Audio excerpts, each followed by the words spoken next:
할렐루야. 예, 반갑습니다. 성도 여러분, 한 주간 평안하셨습니까? 주 은혜 가운데 넉넉한 걸음으로 또 한 주를 살아내셨을 줄로 믿습니다. 돌아온 시간 내가 어떻게 살았는가를 주목하지 마시고 우리 한 주 걸어오는 시간마다 순간마다 하나님께서 어떻게 우리 곁을 지키셨고 우리가 또한 어떻게 함께 계셨는가를 한번 돌아보시면 정말 은혜 안에 살았구나 이렇게 돌아볼 수 있는 그런 시간이 될 줄로 믿습니다. 우리 또 말씀 같이 나눠야죠. 맥체인 성경 같이 또 읽도록 하겠습니다. 돌아오는 주일에 우리가 월요일 날부터 한 주간 또 읽어야 될 말씀이 있는데 첫날 월요일 말씀을 제가 가이드 하겠습니다. 이번에 우리가 같이 읽을 본문은 구약 성경 출애굽기 7장, 신약 누가복음 10장, 그리고 구약 다시 욥기 24장, 그리고 마지막 서신서 고린도전서 11장 말씀입니다. 이 전체 말씀을 간략하게 좀 설명을 좀 개관을 드리자면 구약 2장과 신약 2장을 읽을 때로 맨 먼저 우리가 읽게 되는 것이 구약 말씀이겠죠. 구약 성경 출애굽기를 읽을 거예요. 그러면 출애굽기 말씀 첫 장을 읽으실 때 가능한 한 많은 주제들을 좀 뽑아내실 수 있어야 돼요. 묵상하셔야 됩니다. 말씀을 읽으실 때 마음 안에 우리 마음 안에 좀 울리고 또 남아있던 것들을 계속 붙잡고 한번 질문해 보시고 묵상하시면 그것들을 다 묵상한 것들이 이제 좀 이 자리를 잡고 나서 그 이후에 신약을 다시 읽게 되죠. 신약을 읽게 되면 앞서 읽었던 구약에서 묵상했던 것들과 겹쳐지고 연결되는 주제들이 나올 겁니다. 그리고 나서 바로 다시 구약 본문 욥기겠죠. 그리고 서신서, 고린도전서 말씀을 같이 계속 읽어나가면서 우리가 잡았던 주제들을 조금씩 좁혀가서 하나의 주제를 남기게 만드는 그런 식으로 오늘 본문을 좀 읽으시면 도움이 되지 않을까 싶습니다. 저는 오늘 이 본문 이 4장의 말씀에 관통하는 주제를 이렇게 잡았어요. 하나님의 일하심. 하나님의 역사, 우리 또 이렇게 말하고 섭리라고도 말하고 하나님께서 일하시는 것, 그래서 하나님의 일하심 이렇게 잡았고요. 내용은 이렇게 좀 생각해 보면 어떨까 싶습니다. 예수님께서 뭐라고 말씀하셨냐면 아버지께서 일하시니 나도 일한다 말씀하셨거든요. 맞습니다. 주님이 오늘도 우리 가운데 역사하시고 일하시거든요. 신실하신 하나님 아니겠어요? 따라서 그의 제자된 우리도 오늘 우리 주신 이 하루를 성실하고 신실하게 살아가야 합니다. 이 같은 일들, 이 같은 역사를 통해서 하나님의 나라가 흥왕하여지고 하나님의 나라가 왕성해지고 어둠의 권세 가운데 이루실 하나님의 역사가 드러나게 되는 거겠죠. 이것을 전체 주제로 삼고 구약 본문과 신약 본문들을 한 권씩 한 권씩 다시 한번 읽어나가도록 하겠습니다. 자, 먼저 출애굽기 7장 말씀이에요. 출애굽기 7장 말씀에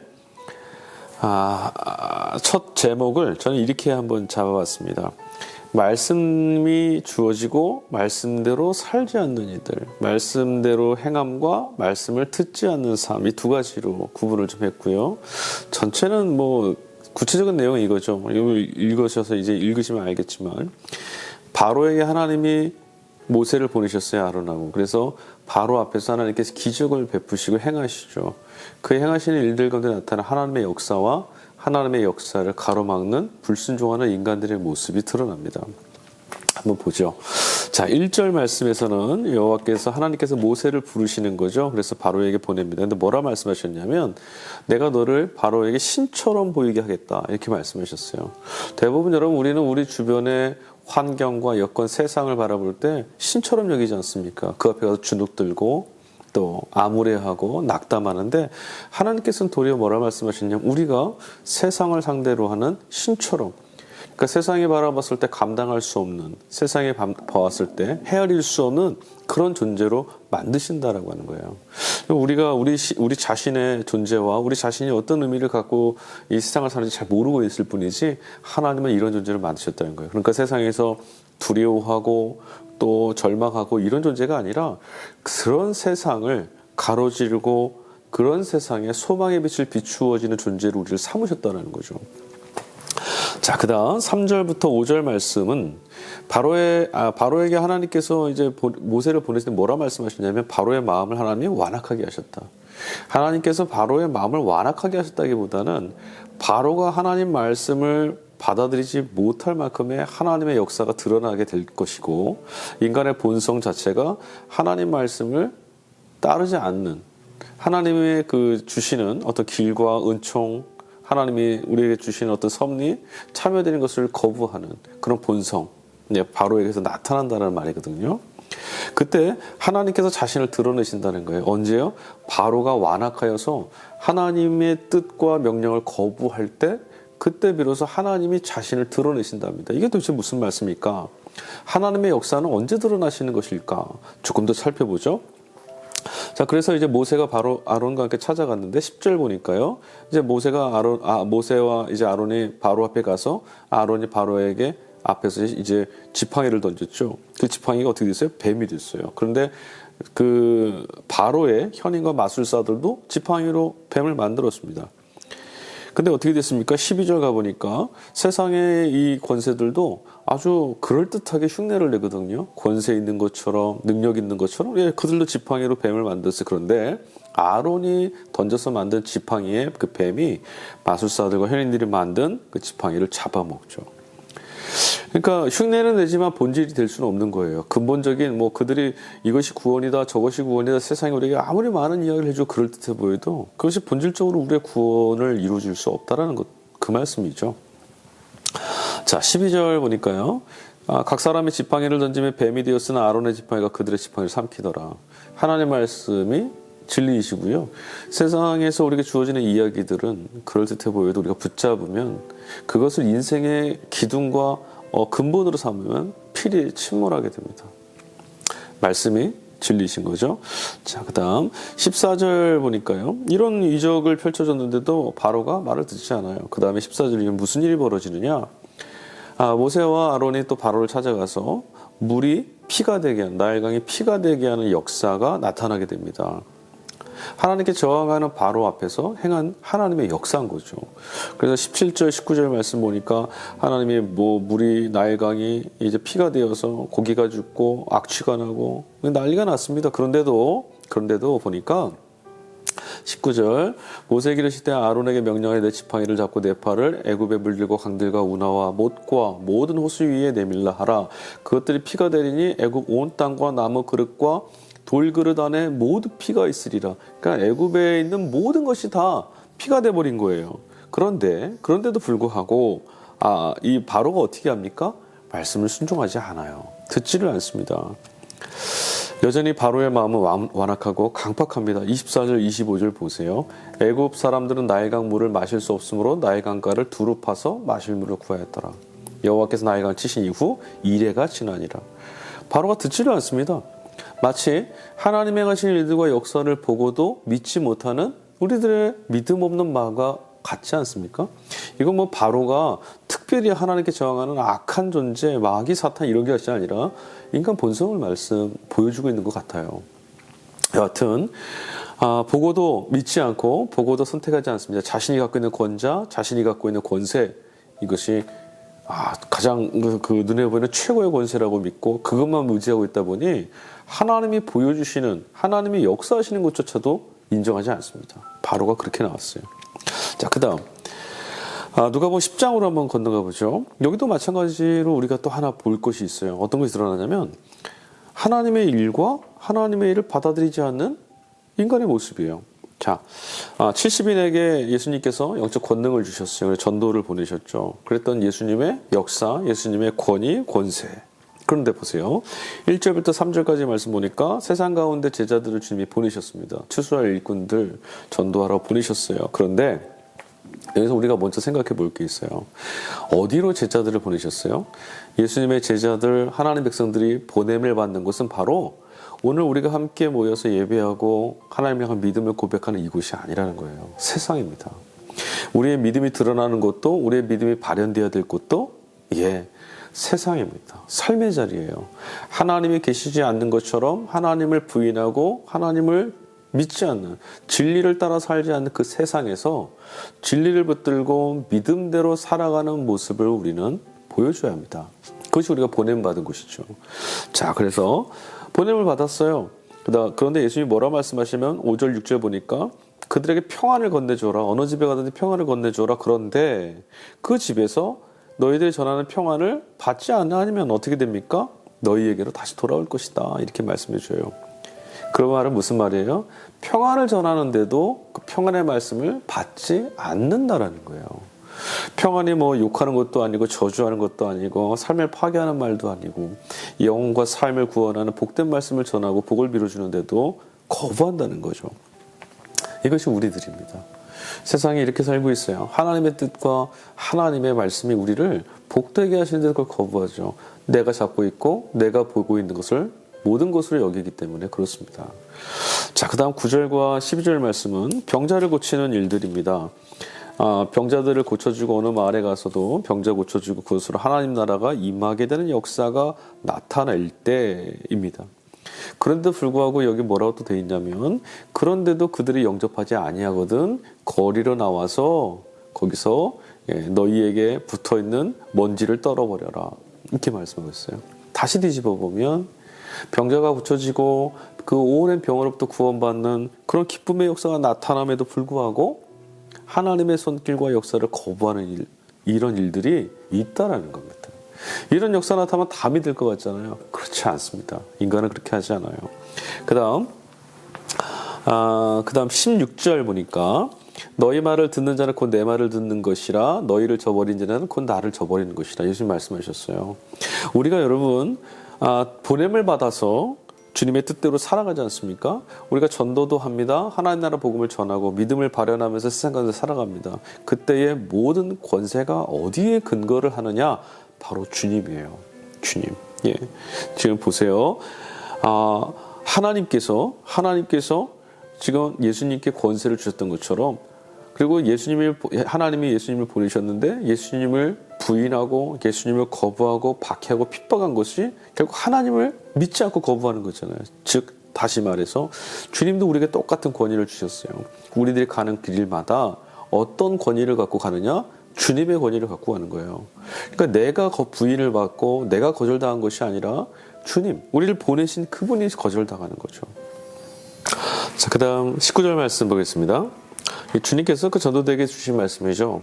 그들에게 무엇을 주셨냐면 뱀과 정갈을 밟고 원수의 모든 능력을 제어할 무엇을 주셨다고요? 권능을 주셨다라고 말씀하고 있어요. 맞습니다. 주님께서 우리에게 주셨던 것이 바로 권능이고 권세죠. 우리에게 그런 것들을 주시고 하나님께서 그냥 가서 사역하고 그냥 가서 일하라는 것이 아니라 주님이 주시는 능력과 힘과 권세를 통해서 그 다음 22절에서 28절 말씀입니다. 똑같은 말씀입니다. 같은 연장선인데 주님이 말씀하세요. 아버지께서 모든 것을 내게 주셨으니 아버지 외에 아들이 누구든지 아는 자가 없고 아들과 또 아들의 소원대로 계시를 받은 자 외에는 아버지가 누구신지 아는 자가 없다.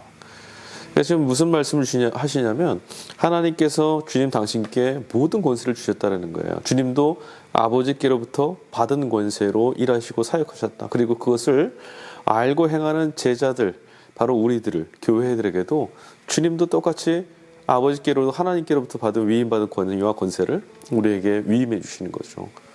그러니까 그리스도인들과 교회의 모든 능력과 활동의 근거는 힘은 자기 안에 있지 않습니다. 하나님의 은총과 주님이 주시는 능력이 힘입는 것이죠. 자, 그 다음 36절에서 37절. 주님이 또 말씀하세요. 가서 이제 그 36절, 37절 보면은 그 비유의 말씀 나타나죠. 선한 사마리아인의 비유 말씀 나옵니다. 우리 다 알고 있는 말씀입니다. 선한 사마리아인이 어떻게 이렇게 선한 일을 할 수 있었습니까?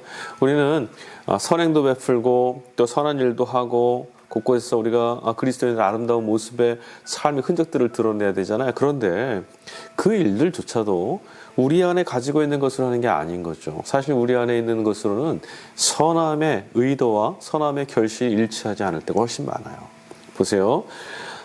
이르되 자비를 베푼 자니이다. 예수께서 가서 이르시되 가서 너도 이와 같이 하라 하시니라. 어떻게 이와 같이 할 수가 있습니까? 주님이 말씀하신 건 이거죠. 주님이 주신, 하나님이 주신, 선하신 하나님께서 주신 능력을 힘입어서 하나님이 그리하시니 우리도 하는 거죠. 예, 그 권위에 관한 문제가 여기서도 똑같이 적용될 수 있어요. 그 다음 마지막 39절에 40절 말씀은 마리아와 마르다 이야기입니다. 잘 아는 말씀이죠. 무엇에 집중하고 있는가에 대해 사람의 태도가, 주님을 대한 태도가 달라졌죠. 무엇을 우리는 해야 되고 또 어디에 집중해야 됩니까? 내 일과 내 능력과 나의 열심이 아니라 주님께 집중하고 주님이 주시는 은총에 기대는 것이 우리가 마땅히 해야 될 일이고요. 그것이 성도의 능력이기도 하고 하나님 나라의 경험과 하나님 나라의 완성이 바로 여기서부터 시작하는 겁니다. 자, 그 다음 욥기와 고린도전서를 볼게요. 욥기 말씀이나 고린도전서 말씀은 이제 우리가 이 주제 앞서 읽었던 출애굽기와 누가복음에서 읽었던 하나님 나라의 권세와 권위, 그리고 인간들 세상의 삶, 우리들 모두가 그 말씀에 순종하지 아니하고 대립하고 있는 것들, 이 구조 가운데서 읽어나시면 돼요. 욥기 말씀은요, 하나님의 때를 기다리는 것들, 이것이 우리 안에 있어야 된다라는 말씀, 이 의미를 또 우리에게 전달해 주는데, 종국에는 악인을 심판하신 하나님의 역사가 있다라는 걸 잊지 말라는 거예요. 오늘 말씀 전체는요, 2절부터 쭉 읽어보면 18절 말씀까지 계속 똑같은 내용이 담겨 있어요.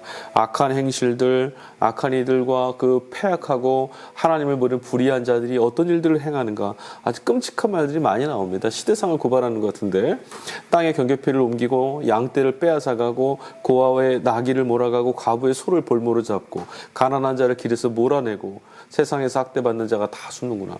다 이후에도 다 똑같은 말입니다. 읽어보시면 말씀 하나하나가 어찌 이렇게 악할 수가 있는가 싶지만, 또 한편으로 그때나 지금이나 악인들의 삶은 하나님 없이 사는 이들의 이 불의하가 불법함은 똑같구나 생각될 수 있어요.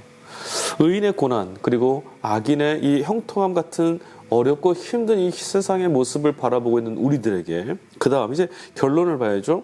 22절에서 25절 한번 가볼게요. 22절 시작이 이렇게 되고 있어요.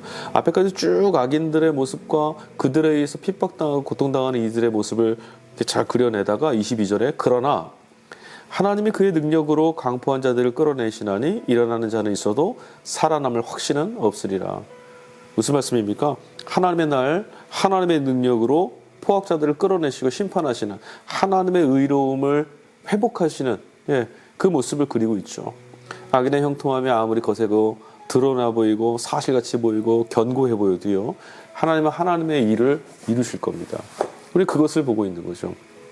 자, 그래서 세상과 하나님 나라, 하나님과 세상의 이 어떤 대립이라고 할까요? 우리가 말씀에 순응하지 못하는 이 세상의 구조와 하나님의 통치 영역, 이 두 가지가 구별되어 있습니다. 그 다음 고린도전서 서신서 마지막 11장 말씀입니다. 이 11장 말씀 안에는 어떤 그 교회 안의 전통, 교회 안에 지켜야 될 어떤 것들을 사도가 지금 가르쳐주고 있어요. 디다케라고도 할 수 있죠. 이 교회에서 우리가 신앙인들, 성도들이 어떻게 해야 되는가 가르쳐주는데, 교회 안에 질서를 잡아가는 이런 가르침들, 이게 도대체 어디서 오는 걸까요? 권위죠. 이런 권위는 어디서 왔을까요? 바울이 어떻게 이런 질서와 교회의 전통과 교회의 어떤 통일성을 이루는 이런 일들을 교인들에게, 교우들에게, 성도들에게, 교회에게 이렇게 가르쳐주고 또 말할 수 있었을까? 그게 바로 위로부터 오는 권위, 또 하나님의 역사에 기대어서 예수 그리스도의 능력에 기대어서 행할 수 있는 거죠. 바울이 스스로가 잘나서 이렇게 하는 게 아니거든요. 자, 1절부터 5절까지 우리가 이 질서에 관해서 생각해 볼 수 있어요. 여자가 머리를 가리는 것, 이렇게 쭉 나옵니다. 전통처럼 나오는 일들이에요. 이런 것들이 막 나옵니다. 이 권위가 어디서 오는가? 바울이 어떻게 이렇게 말할 수 있는가? 이 질문해 봐야 되는 거예요. 그 다음 9절. 9절은 또 남자가 여자를 위하여 지음을 받지 아니하고 여자가 남자를 위하여 지음을 받은 것이, 여러분 여기서도 이 고대 시대의 이 성서 기자가 성경 말씀을 기록할 때 시대를 잘 생각해 봐야 돼요. 여자가 남자를 위하여, 남자가 여자를 위하여, 이 문제들을 우열의 관계로 성경에 있는 말씀을 읽으시면 안 돼요. 그 시대의 어떤 글 쓰는 가치, 입장을 대변하는 것 뿐이지 하나님께서 우리에게 우열을 만들고 창조를 하시진 않았어요. 그렇죠? 모든 생명이 하나님으로부터 나왔지 않습니까? 그래서 여러분 여기서는 우열의 문제가 아니라 필요의 문제, 서로 다름의 문제로 말씀을 읽어나가야 된다는 것, 그 관점을 갖고 읽어보세요. 자, 그 다음 11절 12절 그렇게 읽으시고 그 관점에서 보면 11절 12절이 읽혀지죠. 주 안에는 남자 없이 여자만 있지 않고 여자 없이 남자만 있지 아니하니라. 그러니까 남자가 우월하고 여자는 열등하다, 이런 말을 하시면 큰일 나는 거예요. 그런 차원이 아니라는 거죠. 서로가 서로에게 있어야 될 함께하는 사역자, 동역자, 한 몸을 이루는 온전함을 이루기 위해 꼭 필요한 존재라는 것. 그 다음 이제 20절, 27절 보시죠. 20절에서 27절까지의 말씀은 성만찬, 주의 만찬에 제정하시는 그 대목이죠. 예, 주님께서 떡을 나누시고 잔을 나누시는 그 대목입니다. 그런데 여러분, 주님께서 이 성찬례를 제정하신 이유가 뭘까요? 이 이유가 이 앞에 나오고 있어요. 그것을 한번 찾아보셔야 돼요. 왜 성찬례를 제정하셔서 이렇게 말씀을 나누시고 함께 음식을 나누셨는가? 또 바울은 왜 무엇 때문에 주님의 만찬 이야기를 여기서 꺼내고 있는가? 주님의 만찬 이야기를 꺼내는 이유는 하나예요. 차별하시지 않는 주님의 식탁의 자리를 왜 이야기했느냐? 지금 앞에 보니까요, 17절도 쭉 읽어보면 이 안에 교회 안에 파당이 있고요. 그리고 먼저 이 회집에 예배 모임이었던 어떤 모임 가운데 먼저 도착한 사람도 있습니다. 그래서 떡을 떼고 잔을 마셔야 되는데 먼저 온 사람들이 먼저 먹었어요. 예, 자기들 배고프다 먼저 먹었어요. 그랬더니 나중에 온 사람들은 먹을 것이 없겠죠. 근데 여러분 생각해 보세요. 이건 단순한 먹느냐 안 먹느냐의 문제가 아니라 이 당시에 이 회집의 모임에 이제 보통은 을에 이 그리스도인들이 숨어서 모이지 않았습니까? 늦은 시간에 모였을 터인데 그때 모여서 함께 예배드리고 말씀을 나누고 떡과 잔을 나누는 이 교제를 했을 텐데 먼저 온 사람들은 어떤 사람이고 나중 온 사람은 어떤 사람이었을까? 아마도 먼저 올 수 있는 사람들은 여기 생각하자 늦게 올 수밖에 없는 사람들은 어떤 사람들이었을까요? 자기 의지대로 시간에 맞춰 올 수 없는 구속받는 사람들이겠죠. 그러니까 뭔가 모를까요? 어떤 곳에 뭐 종이라던가 누군가의 신분에 구속되어 있는 사람들 아니겠습니까? 사회적으로 좀 열등하고 사회적으로 좀 짓눌려 있는 그런 부류의 분들일 수 있어요. 약자죠, 약자.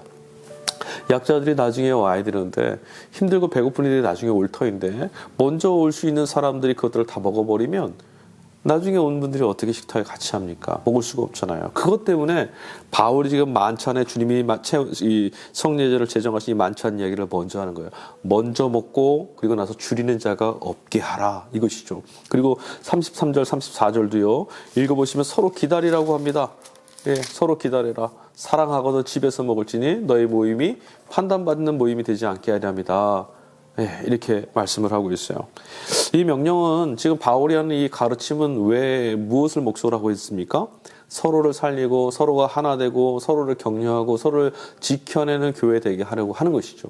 그러면 이제 다시 한번 본문 전체를 우리가 한번 주목해 보죠. 바울이 이렇게 말할 수 있었던 것은 어디에 근거했을까요? 바로 주님의 만찬, 주님의 제정하셨던 성만찬을 근거로 해서 주님의 가르침, 주님의 말씀, 예, 이 건의와 이 주님의 그 능력에 힘입어서 교회에 가르침을 주고 있어요. 자, 오늘 우리가 주목할 건 그거죠. 하나님의 역사와 사람의 순종과 행함, 하나님의 행하시는 일들, 우리는 여기에 능력을, 여기에 우리 삶의 근거를 찾아야 되는 것이죠. 바로 진리의 말씀 속에서. 여러분, 하나님께서 어떤 때 일하신다 그랬어요? 앞서 우리가 어떻게 읽었죠?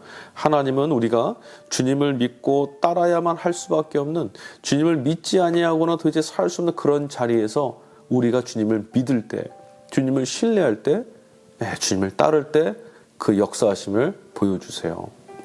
믿음은 여유 있는 삶에서 우리 교회에서 예배 드릴 때 그럴 때 필요한 것이 아니라 예배하는 하나님 백성들이 세상에 나가서 살아야 될 능력과 힘의 공급이 바로 믿음이라는 것이죠. 주님이 우리의 능력이시고 주님이 우리의 그 삶의 근거이시라는 것, 생명의 주권자이시라는 걸 여러분 믿으시고 언제나 어디서나 거부하고 또 배격하고 또 주님 말씀에 순종하지 아니하고 주님 없이 사는 것처럼 대하는 세상 가운데 살아가실 때 하나님의 능력에 기대어서 주님의 인도하심에 기대어서 언제나 승리하게 하시는, 언제나 역사하시는 주님의 그 팔에 의지하여서 여러분 삶의 자리 가운데 하나님께서 이루실 놀라운 능력 가운데 힘입는 아름답고 복된 믿음의 삶을 살아내실 수 있기를 간절히 소망합니다. 네, 오늘 같이 함께 읽어주신 것 또 다시 한번 혼자 읽으실 때 깊이 좀 묵상해 보시고 정답은 없습니다. 여러분 안에 읽혀지고 들려진 말씀으로 숙고하셔서 하나씩 잘 붙들고 말씀을 새겨보시면 더 풍성한 것들을 길어 올리실 수 있을 줄 믿습니다. 한 주간도 말씀과 더불어 살아가시는 복된 걸음 되시길 바라며 오늘 이 시간 마치도록 하겠습니다. 다음 시간에 같이 뵙겠습니다. 감사합니다.